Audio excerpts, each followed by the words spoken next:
Atlanta United Fan TV, man, 1-1 draw.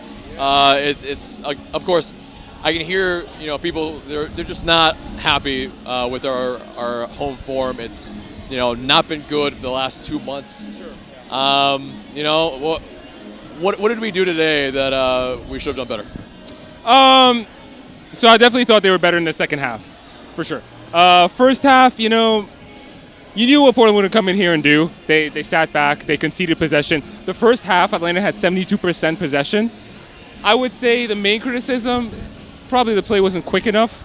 I think that sometimes teams that value the ball like Atlanta do almost play too slow at times. There's those moments where there's an attack on. It seems like they could make a forward pass, but instead it comes back. And, they keep the ball, but then at the same time, Portland drops back, is organized, and then it's tough to break down. So, I thought it just wasn't quick enough in the first half. I thought that definitely got better in the second half. And I would say Gressel in particular, he was my man of the match. I'm sure he was most people's because he scored, but also when Nagby went out and he took over that midfield engine role, I actually thought he did a pretty decent job of keeping the play up in general. Yeah, it was definitely one of his better showings in the middle because, to be fair, Tata hasn't really played him too much until the past two matches when he's kind of rotated him there.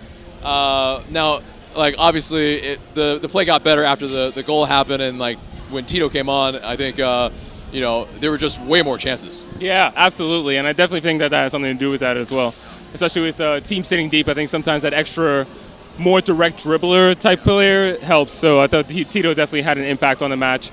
Joseph, I thought he did what he normally does. I thought especially in the first half, there were a couple times when he would drop between the lines, pass it to the wing, and then get forward. But I thought they defended him well. They were bracketing him a lot. They would keep one play in front, one behind. I thought we had something like 40-something crosses. Yeah, we had 30-something crosses. Yeah, and a lot of them were actually accurate. It seemed like they would have found Joseph if they got through. So, credit to Portland. They haven't lost since April for a reason. So, I'm not going to lie. I kind of disagree. The Ambrose crosses, for me, they were just too similar every single time. And maybe just twice where he had it was a cross on the floor. That's where we looked the most dangerous. And I think that's when we need to vary up our attack just a little bit more. I would definitely agree with that. I think we definitely get predictable at times, and I thought that was especially the case in the first half. So,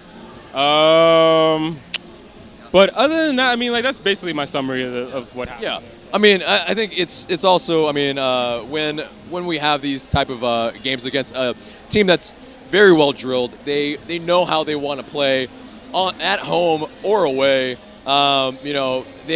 They essentially they pack in the space. They force you to cross from deep out, and they want to hit you on the counter and really attack you with pace, dribbling.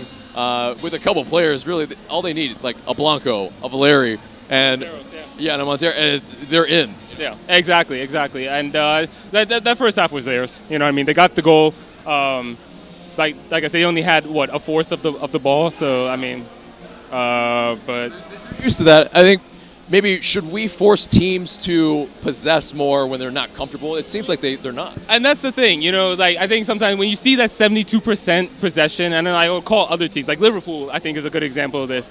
They've had games where they have 75% or more, and they actually don't do all that well in those games. I think that could definitely apply to us, where instead we want to win the ball and then actually get quick attacks, not necessarily just build every single time. Because, like you said, it gets predictable. So true. Yeah.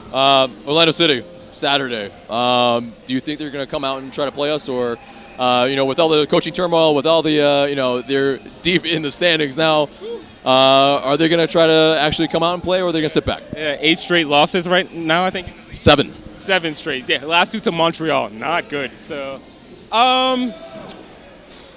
I feel like they will. I think 3 points is going to be their goal. I think especially at the beginning they'll come out and really try to make it a game. Maybe they'll get to a point in the match where they'll say they'll settle for a result, but I think those first 15, 20 minutes are going to be hectic. I still expect us to win, though. They're not a good team. They just fired their coach for a reason. It's a derby, in a sense. So anybody can win in a derby except well, they haven't beat us, but yeah. So Yeah. Well, appreciate it, man. Thank you so much. Do you mind if I say a couple more things? Sure, absolutely, man. Yeah, no. So before the game, I was here at like 2 or something, so I did a fair bit of tailgating. There are a lot of Portland fans here, and you know what? There goes one right there. I really appreciated it though. Like, appreciate the fans coming together, that camaraderie before the game. I know there's like a fraction of MLS fans that want to see like fighting and that sort of thing. Not about it. It's unnecessary. Europe is going away from it for a reason. Like, we don't need that. And I was in line with a Portland fan at halftime. He said, "Our stadium's the real deal, not Seattle. Not that whatever they have going on up there. It's our stadium." Well, it's probably because of there's a huge rivalry between them, so I can see why they're conceding a little something to somebody else. But yeah, cool, man. Yeah.